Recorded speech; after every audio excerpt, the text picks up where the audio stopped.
The story of Ata Ame Aboni, a Nigerian king who chose suicide instead of bowing to Queen of England. Ata Ame Aboni was a revered Igola king. At a particular meeting held in Kaduna, all the paramount traditional rulers in Nigeria. The Queen of England was in attendance. Ata Ame asked to remove his cap to greet the Queen of England as others had done, though he refused until they said he should leave the meeting if he would not remove his cap.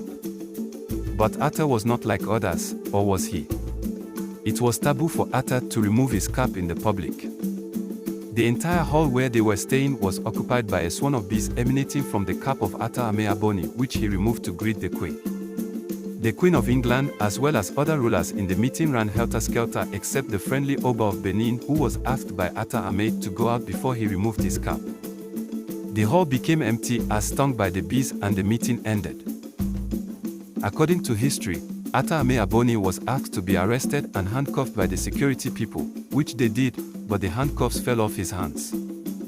He was later locked up in a room on the instruction of the northern rulers and guarded by the security personnel, but only to find out later by the personnel that he had left the room. Yes, when the security was taking him to locked up, he told his driver, Amanobo of blessed memory, to take the car and be going to Ida while the security locked him in the room.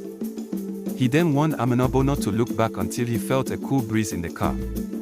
Amanobo argued that he cannot leave the Ata there, but later obeyed and started driving back to Ida from Kaduna. After some time, he felt the cool breeze in the car, and Ata Ame was sitting inside the car. The incident in the meeting made many traditional rulers, which were mostly northerners, to be angry, especially making kings run in such a manner because of bees.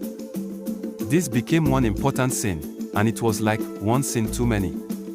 Ata Ame Aboni's actions at the meeting with the Queen of England were seen as a great disrespect and betrayal by many of the traditional rulers, particularly those from the north. The incident became a source of shame and dishonor for Ata and his kingdom. But the story took a dark turn when people began to accuse him of using dark magic to summon the bees, and rumors spread that he was a practitioner of forbidden magic. The accusations of using dark magic caused a rift between Ata and his people. Many began to fear and mistrust him, and his reputation as a revered king was tarnished. He was shunned by his peers, and the once proud and respected king was now an outcast. The rejection and isolation took a toll on Ata's mental health, and he began to suffer from severe depression. He felt that his only option was to take his own life as a form of atonement for his perceived sins. He chose to commit suicide, feeling that it was the only way to restore honor to his kingdom and his people.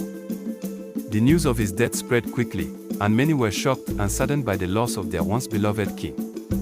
Some mourned his passing, while others still feared and distrusted him, even in death. But despite the accusations of dark magic and the circumstances of his death, Ata Ame Aboni was remembered by his people as a proud and noble king who stood up for his beliefs, even in the face of adversity.